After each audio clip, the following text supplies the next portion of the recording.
Okay, thank you everyone for joining us today for the University of Texas at Austin's Energy Institute, University of Texas Energy Symposium for today, October 10th, 2023. I'm Kerry King, research scientist and assistant director at the Energy Institute. It's my welcome to have you here with us today. Clicker, Robbie, can we go to the next slide?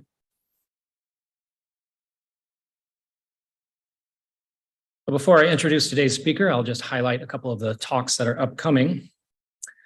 Next week, you will have myself and Professor Michael Weber in the Mechanical Engineering Department discussing a steel man discussion, which is the opposite of a straw man discussion, about whether ERCOT should interconnect and synchronize with the Eastern and Western interconnection grids. So we'll try to facilitate a discussion there and encourage people from the audience to add insight and ask questions as well.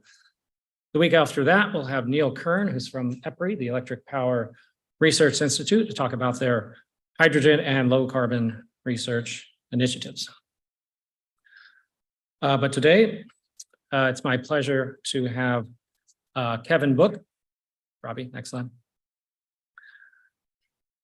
And the title of his talk today is Carbon Trade War and the Energy Transition. So before I'll introduce him and give a little summary of his bio. Kevin Book is co-founder, head of research, and the geopolitics and fossil energy policy lead at Clearview Energy Partners, an independent firm in Washington, D.C. They serve investors and corporate strategists. Kevin is also a non-resident senior advisor to the Energy Security and Climate Change Program at the Center for Strategic and International Studies. He's a member of the Council on Foreign Relations and a member of the National Petroleum Council. He appears frequently within print and broadcast media to contribute to policy forums convened by government and private organizations. He meets with top Washington and global decision makers. He has also testified before the House and Senate committees. And prior to founding Clearview, Kevin worked as a senior energy analyst for a national investment bank, has a master's in law and diplomacy from the Fletcher School of Law and Diplomacy, and a bachelor's in economics from Tufts University. Today's Kevin's going to give us his overview of what's going on in terms of the geopolitics or the economics, the macroeconomics, and the trends in terms of carbon trading and pricing carbon in one way or the other. So it's abstract. For years, asymmetries between countries that assessed a price on greenhouse gas emissions and those that did not created a risk of economic confrontation. The Paris Agreement's bottom-up reliance on, quote, contributions in place of Kyoto's top-down, quote, commitments did little to diminish that risk. To the extent that fiscal stimulus stokes protectionism, multi-trillion-dollar outlays during the Great Recession and COVID pandemic, to say nothing of the Inflation Reduction Act, tax credits are also factors. Most recently, there are duties that favor the cleaner emissions performance of G7 countries have emerged as another possible Western mechanism for geopolitical repartitioning. I'll just highlight again here is idea of potentially converging to a carbon trade war on three fronts. One, the vague description construct of a multilateral climate club. Two, an ongoing US negotiations with the EU, potentially Japan and the UK towards carbon intensity-based tariffs for steel and aluminum. Three, country and region-specific laws, most notably the EU's carbon border adjustment mechanism. Even though these might not come enactment until 2026, they still might be influencing events today, as Kevin will discuss. So with that, I'll stop on his abstract and let Kevin take the floor. Let's welcome Kevin Book from Clearview Energy Partners. Thank you, Kevin. All right. Good afternoon. It's great to be here. Thanks for that introduction. I haven't been to Austin since before the pandemic, but we did take at Clearview one of you into onto our team, an intern who then stayed on full time, major contributor. So we like Texas. At Clearview, we try to distill big ideas into frameworks to talk about with our investor and corporate clients. And a lot of them will either manage money or deploy capital towards energy infrastructure. And so what we try to do is to get to themes. And then I think what I'll do today is lay out some themes, three of them. Think of them: trade war, carbon trade war, and war. Although I might use the words the different words for them, bigger words. I'll use in a few minutes: deglobalization, decarbonization, and fragmentation. But in any case, the question is, what do they mean for energy transition? That's sort of what I'm getting after. I could go back to the distant past. I could go to the time of David Ricardo in the 18th and 19th centuries, talking about competitive advantage, or even to the front of the 20th century and the discussion of what it was like in a similar time of plagues and war. Reality, though, is that I was born into a world where many of the rough edges of economic and military conflict have been smoothed over by the stabilizing infrastructure of the post-war international order. And I'm standing here today in a world that seems a lot less certain, more precarious. It seems to be changing more dramatically than it has in my lifetime. And that may sound economic or philosophical or diplomatic in nature, but I would contend all of those things have direct implications for energy and climate policy. So I will look forward to your questions at the end, and I will start with deglobalization. I can say that I did not think a lot about deglobalization when I was in school. In fact, growing up in DC as a teenager, younger in the 70s and 80s, I thought mostly about the Soviet Union and missile attacks. And as a college student, even studied economics, I don't think I thought much about globalization or protectionism. There were moments. I can remember one of them. I was driving out Route 2 west through North Adams, Massachusetts, and my 1985 Honda Civic broke down.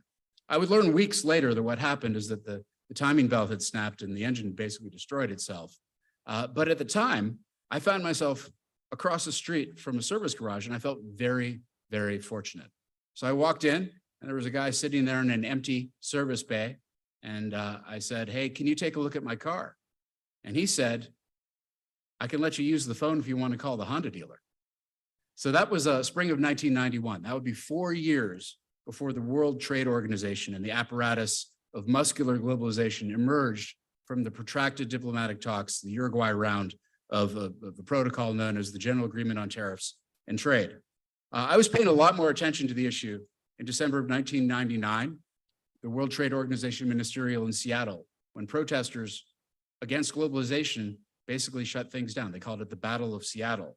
And the French referendum on a European constitution in May of 2005, when they said, forgive me, I'm not a native French speaker, I believe it was non to ceding their sovereignty, really may have marked what mathematicians, some of you, might rightly call an inflection point, a change in speed before you actually get to a change in sign. And yet globalization was still cruising ahead. There was an article in the December 2004 timeframe in the Wall Street Journal arguing that trade deficits with China were irrelevant. What really mattered was the intellectual property generating margins. The author called it margin surplus. And the title, "We Think They Sweat." Welcome to globalization at its height. Qualitatively, if not quantitatively though, I would say that that sign change came in the Great Recession. When credit markets froze, we think of that as the geopolitical event of the century at Clearview. Why? Because the frothy tide of debt that had buoyed global expansion receded, and it revealed the craggy landscape of inequality within and across nations. With credit, we can all live basically the same life within some boundaries. Without it, only the rich have power. So perhaps unsurprisingly, after US and international governments stepped in with a torrent of stimulus, backlash took root. Monetary stimulus, inflating assets to the benefit of their holders, tends to produce a certain amount of populism. And fiscal stimulus, as Carrie mentioned in the abstract, does seem to create a certain amount of protectionism, because what's happening? You're spending tomorrow's money on today's or sometimes yesterday's factories. You're going to protect those factories. The crisis came with both kinds of stimulus and both produced backlash. Now, for most of my adult life until some of these moments, it'd been easy to think abstractly about Ricardian advantage, or more concretely, in terms of the cheap plastic stuff you could buy at Walmart. But that began to change. And that change arrived, interestingly, at a time when world leaders had begun more stridently to push for cross-border cooperation on a global problem, climate change. And again, I will come back to that, but it would soon become evident that decarbonization through the deployment of imported green technologies would create a real friction with deglobalization through reshoring of heavy industry. I can recall in the Obama administration, I was speaking to an official at the Department of Energy, and I was asking whether she intended to prioritize provisions from the American Recovery and Reinvestment Act that encouraged the domestic production of advanced manufacturing materials, clean energy materials, or the deployment of what would essentially be largely imported solar panels and wind turbine parts. And she said, I reject the premise of the question. We can do both. And this is Washington. This is the kind of answer you would expect. But not much longer after that, early in the 2010s, first trade case on solar anti-dumping and countervailing duties against Chinese solar panel production was filed. Those cases, if you've been following this, are still going on. And if you flash forward to the Trump administration, you can say a lot of things about Donald Trump. I'm sure around here, some of you will. But one of the first shots fired in his trade war, does everyone remember what it was?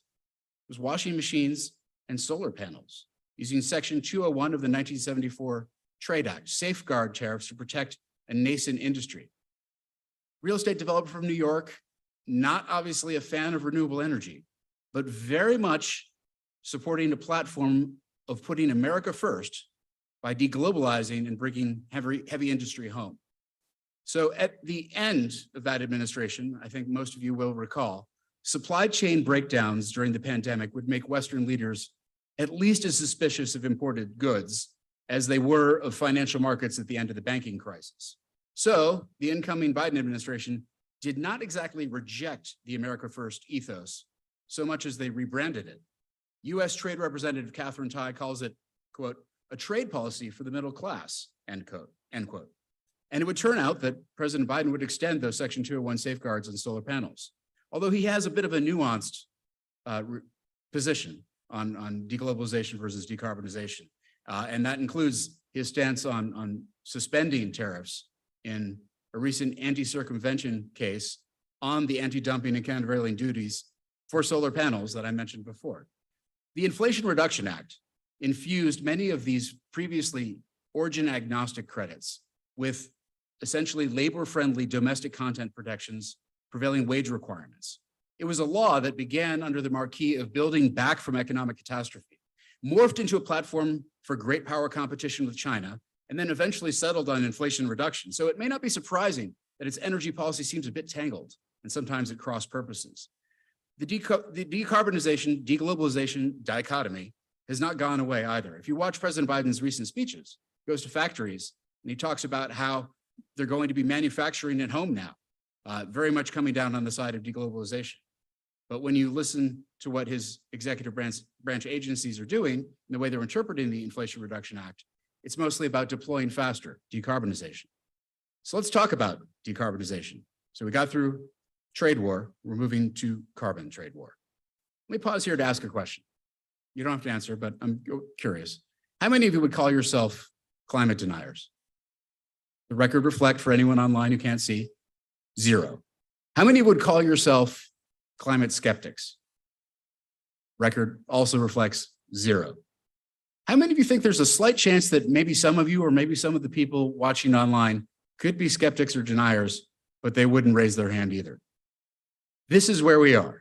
Sentiment, yeah, we've got a couple of hands on that one. Sentiment has moved forward on climate policy. And yet the convergence between climate policy and trade policy seems new. I would contend it's actually been a long time coming. Like the stopped clock that gets the time right twice a day, I've been predicting it for a while too. Hasn't been popular. My modern career as a climate policy picnic skunk began shortly after the failure of the French referendum.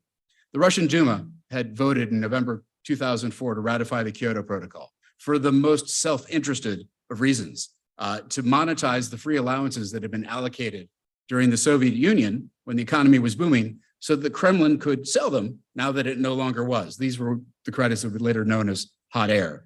Still, it was understandable that the European Union, 2005 and formally in 2006, would begin its emissions trading scheme, its cap and trade program for carbon emissions.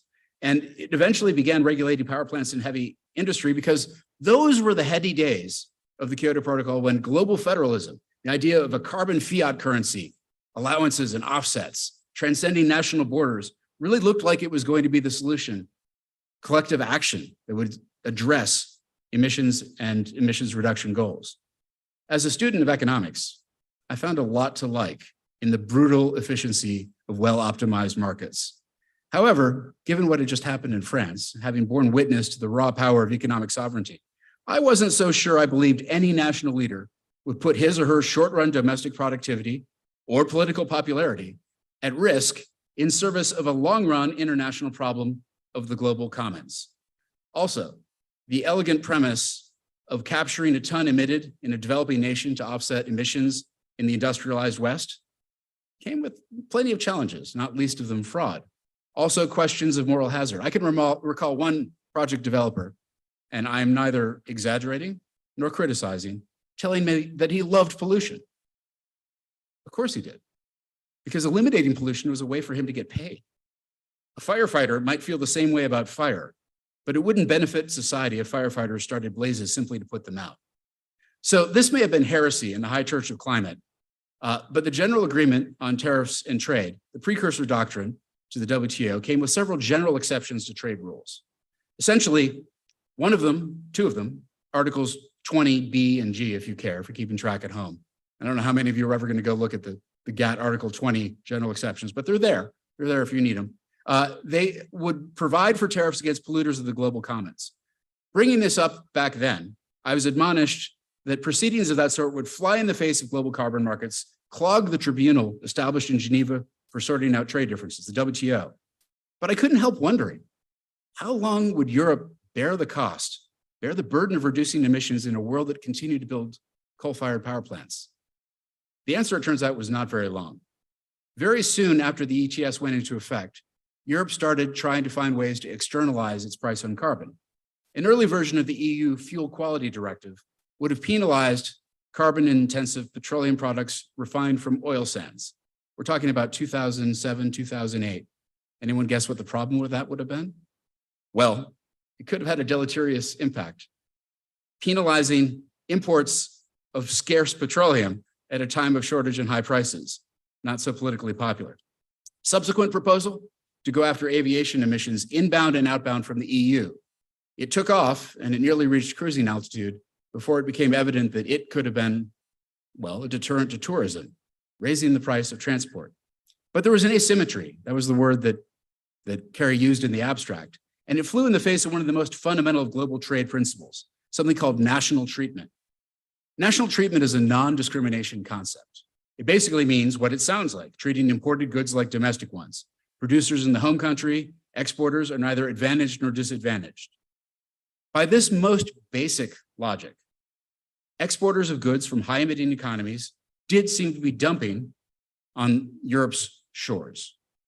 So, over time, what happens? Well, over time, low-cost imports from less stringent environmental regimes seemed likely to undercut the clean domestic production in Europe, spurring industrial investors to look for lower-cost ways to supply domestic markets. In short, without strict regulation at the borders, national carbon pricing systems seemed doomed to punish their own companies as productive capacity leaked, that's the term of art, leaked out to less restrictive nations. So last week, one of the world's most famous climate activists, anyone want to guess who I'm talking about here? Not Greta Thunberg. I know you're probably thinking that. I'm a big fan of Greta, don't get me wrong. No, I'm referring to Pope Francis, wrote about the Kyoto Protocol in his Apostolic Exhortation on Climate. Did anyone read that? No? Probably not the thing you would immediately turn to, and I realize, not probably, that's what I'm here to do. I'm cross-pollinating, fertilizing, providing new opportunity for neurons. He said something pretty blunt. He said about Kyoto, its significant protocol set the goal of reducing overall greenhouse gas emissions by 5% with respect to 1990. The deadline was the year 2012, but this clearly was not achieved. No kidding. As His Holiness observed, the first so-called commitment period in the Kyoto Protocol system of, yes, top-down global federalism, global climate federalism, had concluded without reaching its objectives. It seemed that in a world without climate armies or climate police, mandates and commitments might not be worth the paper they're printed on. But if the UN itself could not compel countries to act in the collective interest, what could? Well, the writing last week was actually a successor to one Pope Francis wrote in 2015, an encyclical on climate change. which was also the year that the Conference of Parties in Paris agreed on a set of bottom-up targets. They used a different terminology, nationally determined contributions. You guys are familiar with this term, right? Yes, some of you, maybe, no? NDCs, okay. And that was instead of commitments. Leaders essentially would make pledges on the world stage to reduce emissions in a way that would be consistent with limiting warming to no more than 2 degrees C. And then they would raise their ambition in successive pledges. And then eventually they would take stock and see how they were doing, and then what? Then what? Well, the agreement did not belabor the question of who would enforce compliance or how. It seemed like an obvious oversight to me. Again, a little skunky, probably on my part, but this is where my educational credentials fail me. It's possible to go to a school called the Fletcher School of Law and Diplomacy and emerge neither a lawyer nor a diplomat. And I proved that over and over again. I also like energy food analogies, and I thought, well, this seems a little bit like inviting people to a meal where they can eat what they want and stay what they want, stay as long as they want, but nobody ever figures out who's going to pay for it and how. Once again, I was corrected, disabused. The more genuinely diplomatic people I spoke with explained the importance of winning global buy-in, which happened. Virtually every country in the world signed under the Paris Agreement. Each made its own contributions. Had there been an explicit threat of punishment, it might not have been agreed at all.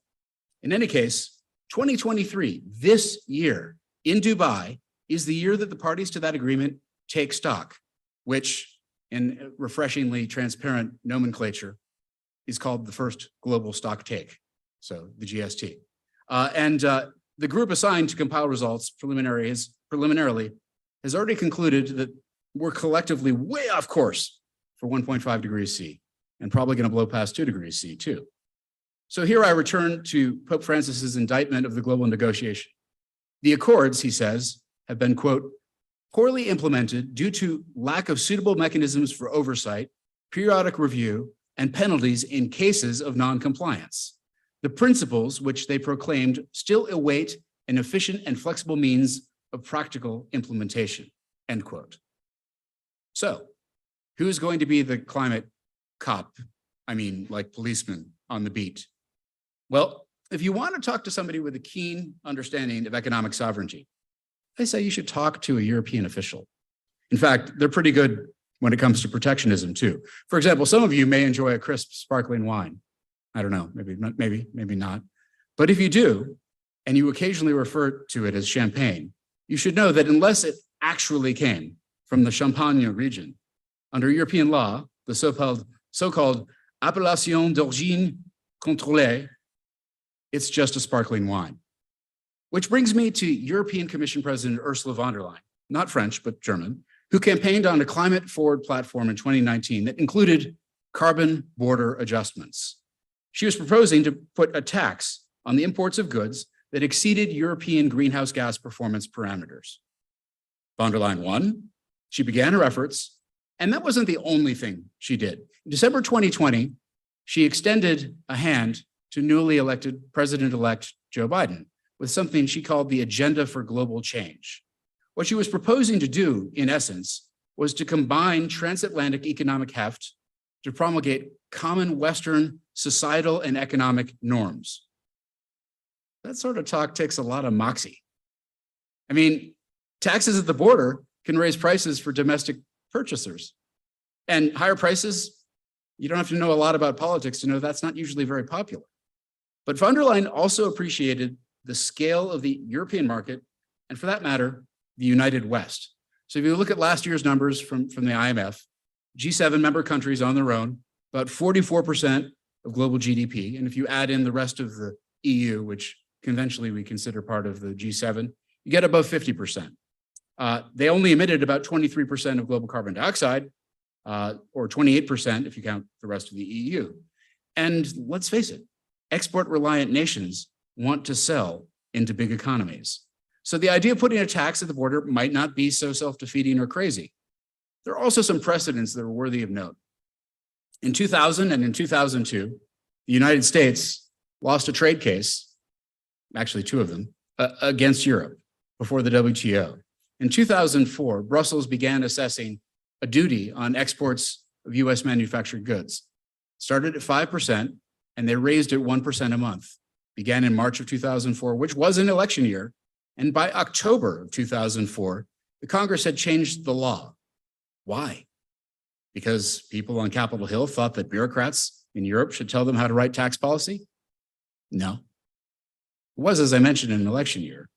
And Main Street wanted to sell into Europe. This put American goods at competitive disadvantage. In other words, there's a prototype not only for putting duties in place to influence US policy, but also for US policy changing in response. So on October 1st, the European Union's carbon border adjustment mechanism went into force. It's currently in a trial phase. The initial phase runs through the end of 2025. Duties will not be assessed, but importers will have to provide information concerning the emissions performance of steel, aluminum, hydrogen, fertilizer, cement, and electricity, basically across the entire value chain. If not, they'll have to pay penalties. And you can bet that the European statistical agencies will be looking at those data in preparation for what comes next. That alone might be enough to get into the heads of importers, who are going to know that sooner or later they're going to have to pay. It also might get into the heads of exporters. And even though oil and gas are not currently part of the program as it stands today, and they're not currently part of the program, it wouldn't surprise me if Europe added them. As it stands, I would argue that oil and gas are already implicitly regulated by the Carbon Border Adjustment Mechanism, or CBAM, as it's referred to, because they are inputs into European industrial production. Domestic producers are going to want to have the lowest possible baseline so they can protect their industries against goods with higher emissions profiles. Anything they do to make their baseline bigger, using high emissions intensity hydrocarbons, would undercut that effort. So in short, those baselines could be a reason for implicit regulation of oil and gas. That could get into the heads of oil and gas producers, including here, that are interested in selling into the European market. And arguably, it already has. All of this before any fees have actually been assessed, other than penalties that might show up. It also seems to be getting into the heads of US lawmakers. Senator Bill Cassidy, Republican from Louisiana, which is apparently a state east of here, energy producing state also. He wrote an article in Foreign Affairs last week, the magazine of the Council on Foreign Relations, where he outlined a bill that he intended to propose to establish a carbon border adjustment mechanism. Now, he was careful to do two things. One, he called it a pollution fee, did not use the word carbon. And two, he positioned it as a way to defend the US economy against competition from China. He was, in short, speaking Republican to Republicans. He was also careful to make clear that this tariff would not reflect or require a domestic price on carbon. It would depend instead on the carbon intensity of imported goods relative to the carbon intensity of domestic equivalents. But Cassidy seemed to be thinking globally too. In the article, he talks about thinking about ways to align the US with its allies to put pressure on China. Well, where are we? Europe already has a carbon border adjustment mechanism. Canada started working on one. Australia is working on one. And when this bill drops, we may soon be working on one. Cassidy also seems to understand that the coming climate conference in Dubai, well, it could end with, how should I put this, a growing sense of the asymmetries between the countries that are trying to reduce their emissions and the countries that aren't. The Biden administration has been working on an intensity-based tariff.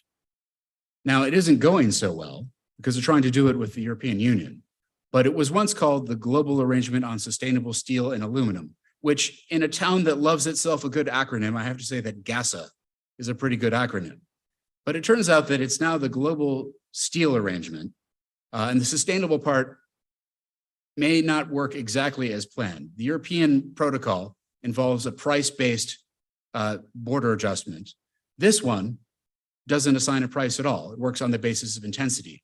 And reconciling these two things has not been easy. The European Union has argued, well, doing what the US wants to do violates WTO rules.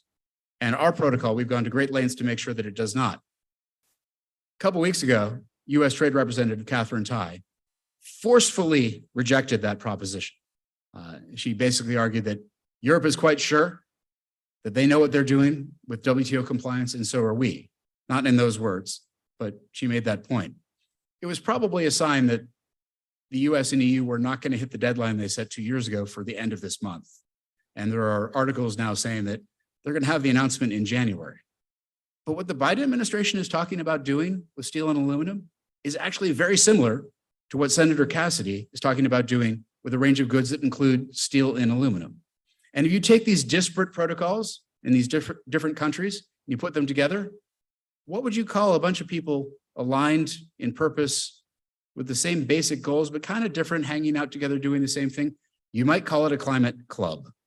And maybe we'll come back to that in Q&A. But I had a third thing after carbon trade war, which I think I've just dispatched.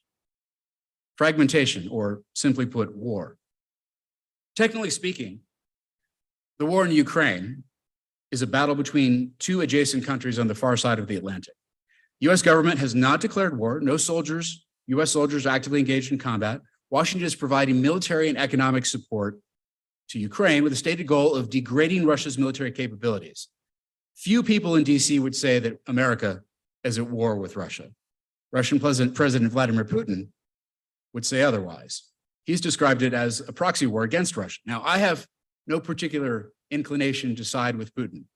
So I'm going to channel 19th century Prussian military theorist Karl von Clausewitz, who defined war as compelling the enemy to do our will.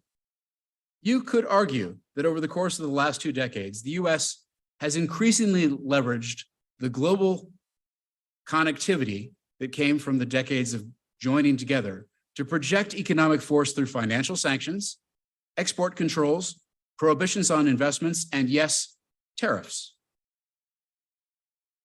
Economic force projection.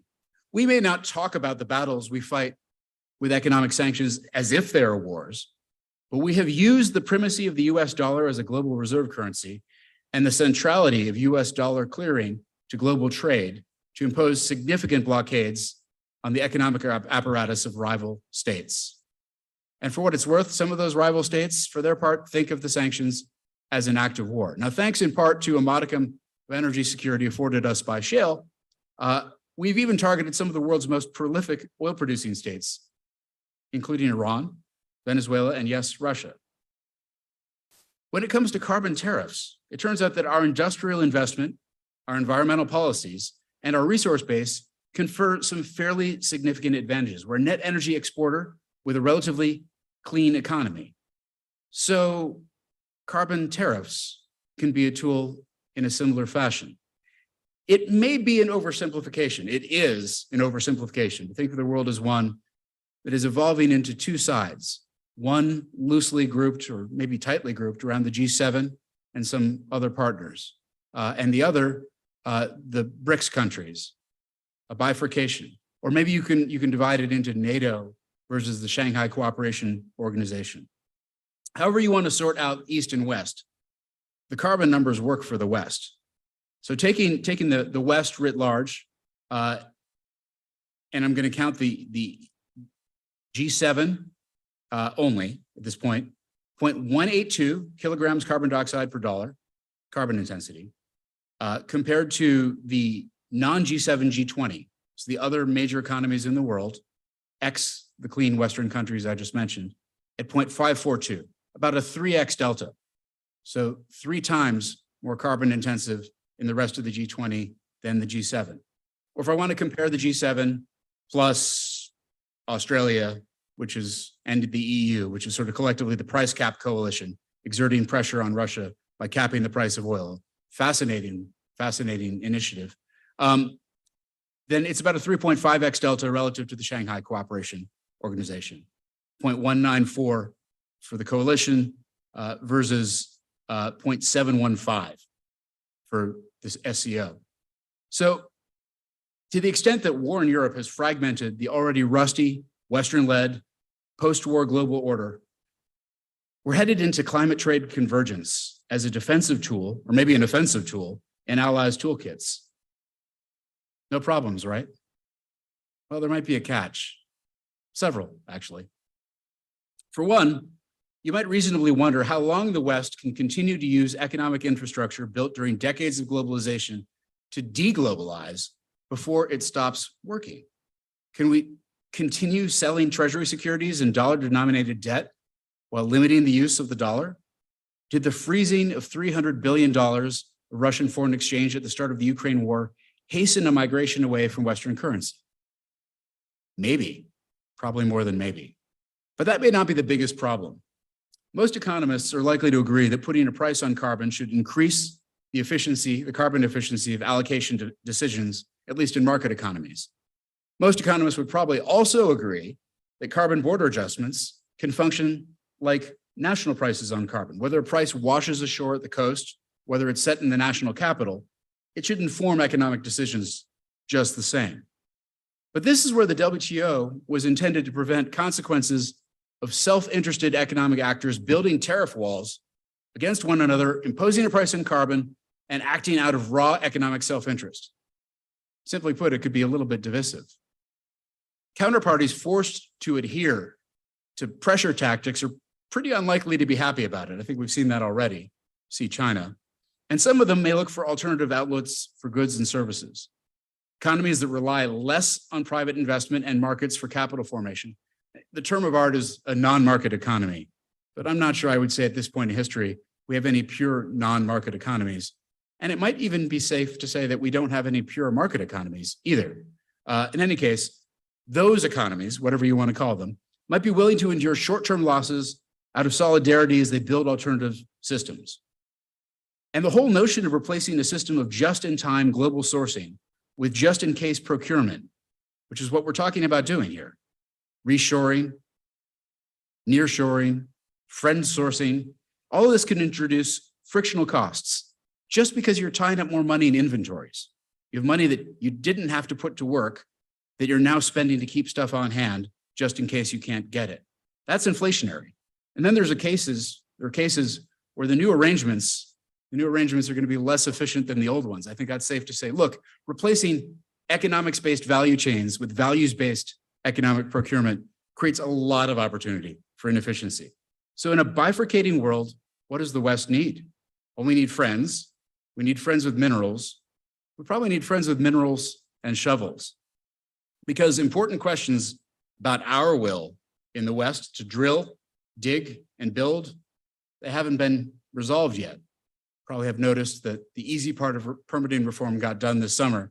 And the hard part, not so much. When heavy industry went overseas during the decades, call it 4 decades of globalization, America tightened its environmental belt. We put a lot of regulations in place that frankly are going to make it quite hard to bring heavy industry home. It's not at all clear we're going to establish competitive production when we do. So over the near term, all this capacity coming home, we're trying to bring home, it does sound a little bullish from an energy perspective. There's a case that can be made that building lots of new factories and running those factories is going to consume a lot of BTUs. Over a longer interval, though, all that excess capacity sounds like you're probably creating a case for inefficiency. And long-term, that spells out below-trend growth. And how exactly are higher costs and slower growth going to work out for all the investment that has to take place for a clean energy transition? Well, it turns out that the International Monetary Fund seems to have been thinking about some of the same things that we've been thinking about at Clearview and that I'd been thinking about when Dr. King asked me for a title for the talk. Last week, in its fiscal monitor update, the IMF argued in favor of carbon pricing, including border adjustments, because the idea was that it seems like what we've started to do is spend money, government allocating towards the procurement of green and clean technologies. This is a way to do it without creating a lot of upside risk to your debt to GDP ratios. A lot of countries couldn't afford to do this unless they come up with money somewhere else, in other words. But there was another IMF blog post that said last week that, quote, fragmentation of global commodity markets into 2 hypothetical geopolitical blocks based on the March 2022 United Nations General Assembly vote demanding Russia end its war in Ukraine could hinder the global energy transition. Hinder? Yeah. Where do we buy the stuff from? Well, mostly the countries that didn't join the West in that vote. And so are we going to decarbonize or are we going to deglobalize? And how are we going to do it in a fragmented world? That gets to more of a question than an answer. I think if we are going where we seem to be going, a world of trade-mediated carbon pricing lies in the not too distant future. I mean, it's already in place in Europe, and it seems like it could be spreading. But that future could also be one where we already have higher interest costs, higher materials costs, and the possibility that we introduce limitations on everything from labor portability to conflicting industrial standards could impede deployment. In short, we may be on the cusp of doing a much better job at pricing externalities, but a much worse job of building out infrastructure. We may be about to send out better signals to markets, even as we render countries less able to answer those signals. And with that, I hope I provoked plenty of questions. I certainly look forward to them. Thank you.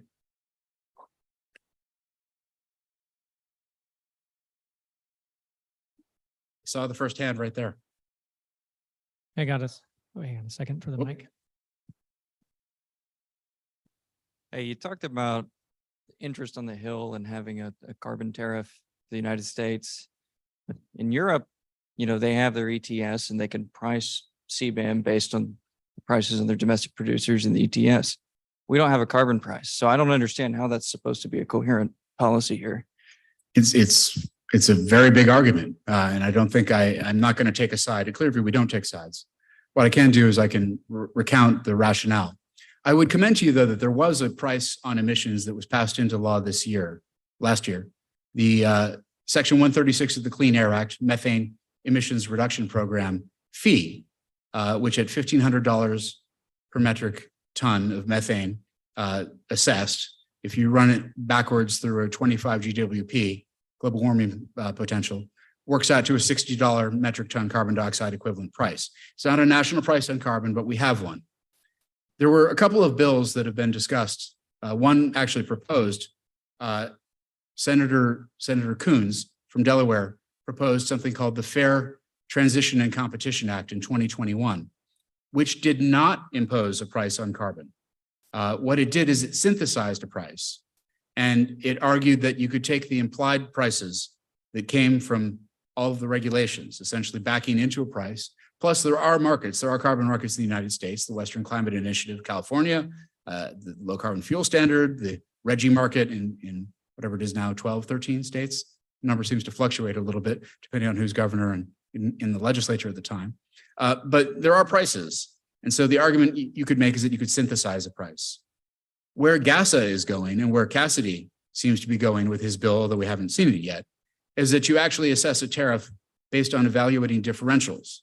In June, Senator Coons, Senator Cassidy, and a number of bipartisan folks put out a draft of a bill called the Prove It Act, which required the Department of Energy to go out and assess the carbon performance of the regulated sectors, a number of different trade line items that they picked, including steel and aluminum and all the heavy industry stuff that we've been talking about.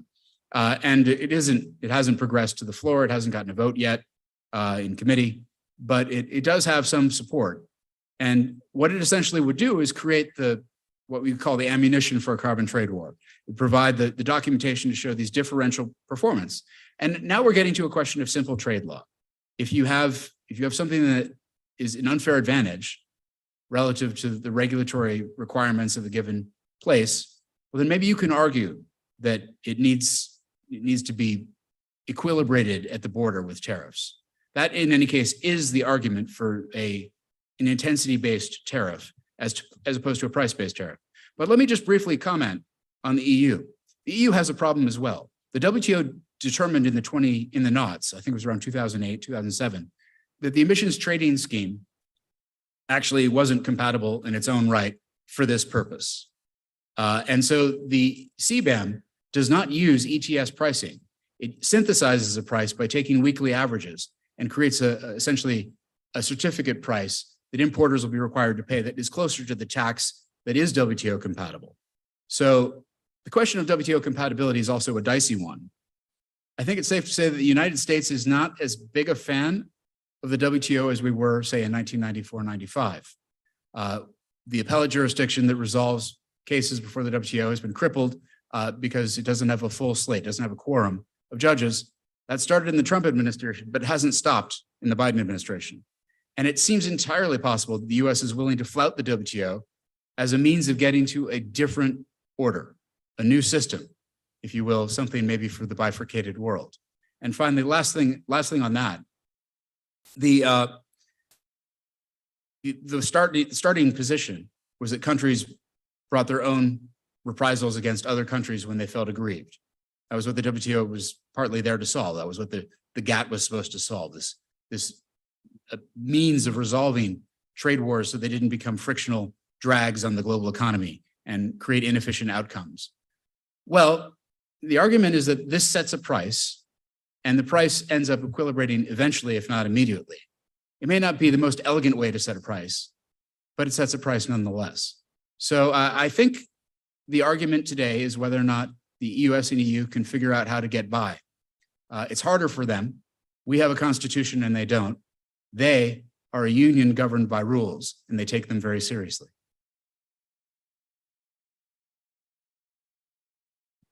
Yeah, thank you for being here. This was really fascinating. I have a lot of questions, but since we don't have a lot of time, a lot of the stimulus from the IRA is uncapped tax expenditures. And by all estimates, whatever the CBO released has changed. And I think the expenses of the IRA are probably many times what the CBO estimated. Do you worry about increased inflation, increased interest rates, so the higher cost of capital and crowding out from massive amounts of stimulus that we're starting to pour out? Yes. I mean, I don't worry about it, but I definitely have enumerated it as a possibility. And fiscal stimulus is fiscal stimulus. This has a very clear precedent, by the way. In 2008, roughly about this time of year, October 3rd, 2008, a law was enacted called the Emergency Economic Stabilization Act, which included an 8-year extension of the solar investment tax credit and also an expansion so that utilities could claim it. The Joint Committee on Taxation projected that over the 10-year interval that they use, it was an 8-year life, but a 10-year interval, that it would cost in terms of foregone tax revenues, $3.2 billion. Over the 8 years of the credit life itself, Treasury receipts or Treasury records show that it actually came in about 12.2 billion. So this has happened before. If you've ever watched any cartoon, like the Roadrunner cartoons where like free money's lying on the road, always gets picked up. So I think it's very safe to say that oversubscribing uncapped credits is a good expectation. In terms of what it means to have this much fiscal stimulus, I don't think you should only think about the inflationary impacts of that much fiscal stimulus. Yes, there is a great irony that a law called the Inflation Reduction Act could have inflationary impacts. But the second order impacts of essentially trade war, carbon trade war, or green trade war could also be inflationary. And when you have this much fiscal stimulus, you really have a reason to protect your investments. And so we're seeing that fight playing out right now. Now, finally, the last thing I'll say about the IRA, just worthy of note, the IRA was passed on a party line basis through a parliamentary protocol called the budget reconciliation process. And if you were from another planet, you would think that it was about saving money and getting along, budget and reconciliation. Clearly, the opposite is true. But the durability of the law itself, I think, is much underappreciated. I think it is at less risk. If you look at the Affordable Care Act or the Tax Cuts and Jobs Act or other recent reconciliation bills, the law is likely to stay intact. The interpretations taken by the Internal Revenue Service, though, could be subject to political flux.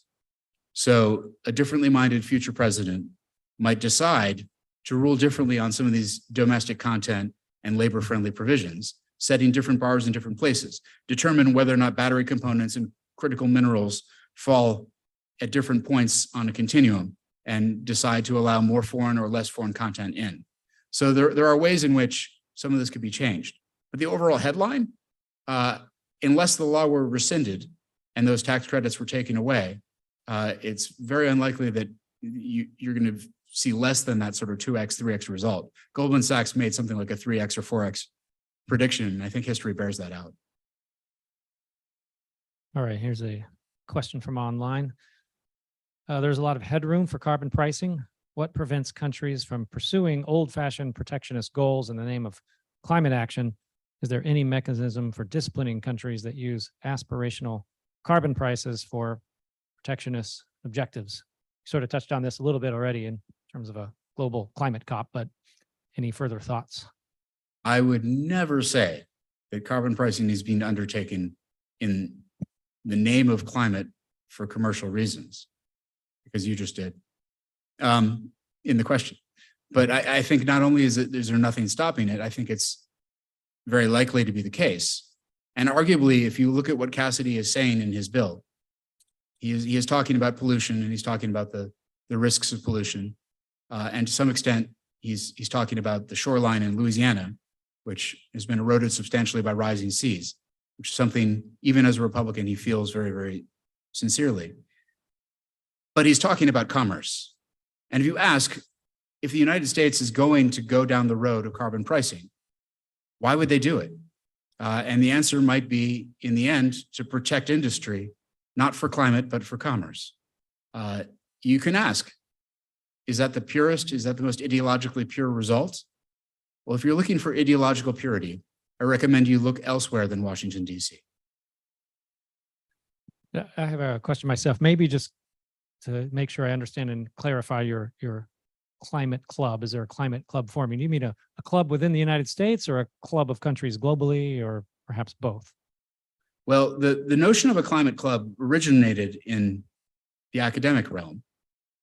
And it actually, it has an economic context and meaning, but it was repurposed last year at the G7 summit to basically imply that there was going to be a set of agreements taken by the G7 countries to establish minimum standards, and that countries that comported with those standards would be welcomed into the club, even potentially given favorable trade treatment or other benefits, transition assistance, that kind of thing. And that those that weren't going to be part of the inclusive, I use the word inclusive too many times for it to have been purely inclusive, those that were not conforming with the rules would have some sort of exclusionary consequence from that. Now, the idea should be that, you think of the club in the sort of the Professor Nordhaus context of the club, the originator of the economic concept, is that banding together for efficiency and unity of purpose kind of club. This is more of a diplomatic alliance kind of club. Recently, in fact, at 2 weeks ago in New York, the Climate Ambition, did anyone watch the Climate Ambition Summit associated with the UN General Assembly Week in New York? That number, I think, is a pretty consistent result, by the way, but my team did. And they noted that Chancellor Olaf Scholz said that there are 27 members signed up for the club. He didn't say who they were. I assume it's more than the 27 member states of the European Union. Presume many more, because there were 7 founding members in theory. But in any case, the idea would be some sort of interoperable set of protocols that would qualify members as belonging and getting advantages from belonging. And although they're not emphasizing it, the implication is that those who do not belong will have disadvantages. Thanks.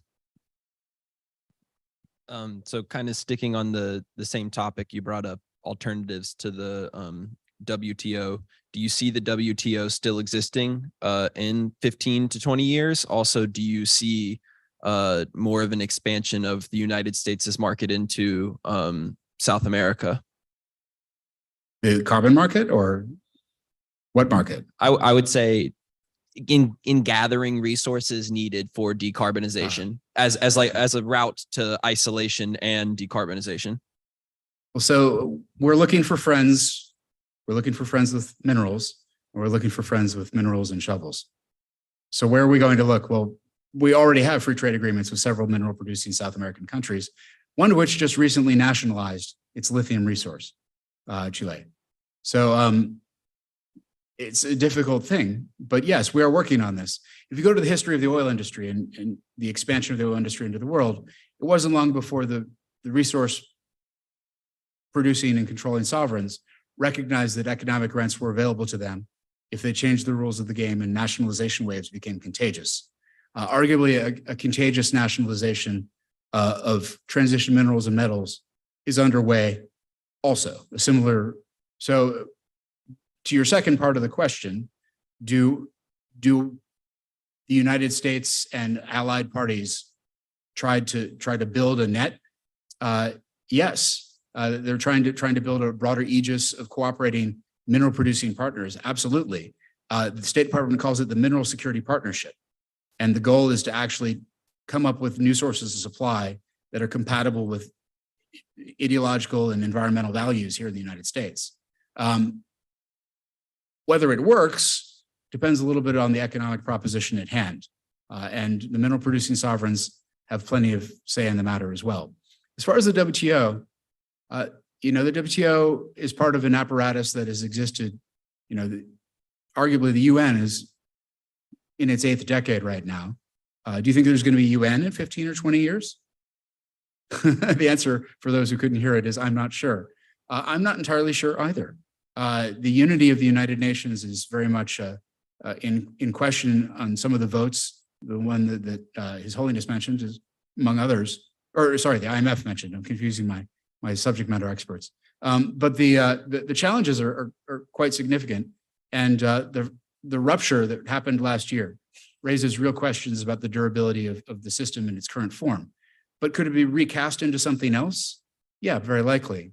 I don't think we're expecting, wholesale destruction of the post-war apparatus, but it certainly seems to be changing, and it seems reasonable to expect the WTO to change with it. All right, I'll ask a question here a little bit, not directly related to your talk, but not directly from the content. As a sort of systems, energy, macroeconomics type of guy, and systems people, we think there are sources and sinks. And from a sort of limits to growth perspective, you say, hey, eventually the sources or the sinks are going to get you and you're going to not grow. And if the economy doesn't grow, then we might expect a fragmentation of the economy and to go more isolationist. Do you think there's any evidence, or how do you think about whether this deglobalization is due to source problems, materials, energy, versus sink problem of we're actually taking meaningful action to reduce carbon emissions, at least in the climate club? Or is the climate club reacting to resource constraints? Or can we tell the difference? There are very Malthusian sort of anti-growth perspectives on climate change mitigation that say the only way out of this is to stop doing what we're doing as we're doing it, and to redefine human lifestyles, to define down the Western lifestyle to a more ecologically sensitive, sustainable one, and to define up the emerging economies so that they have more access to resources and opportunity. I would call that, for lack of a better word, a bit of a sort of a pessimistic perspective on climate change mitigation vis-a-vis technology, investment, deployment of capital. So those would be the technology pessimists in that category. And then there are the technology optimists who say that, no, you've got that all wrong. We're going to grow our way out of this. And the only way out of this is to spur incredible innovation. And on that front, there are grounds for at least reasonable discussion of what it means when AI companies are investing in nuclear fusion companies that are potentially going to supply AI companies with power. Can we make fusion happen faster with AI? I don't know. Seems like a kind of thing that people talk about late at night on campuses. But there are reasoned explanations for past technological breakthroughs that have really transformed environmental performance in ways that you couldn't previously anticipated. And it may very well turn out that with a new way of looking at old problems, we get new solutions that are vastly preferable to the ones that we've come up with thus far. So the technology optimist growth forward answer is also out there.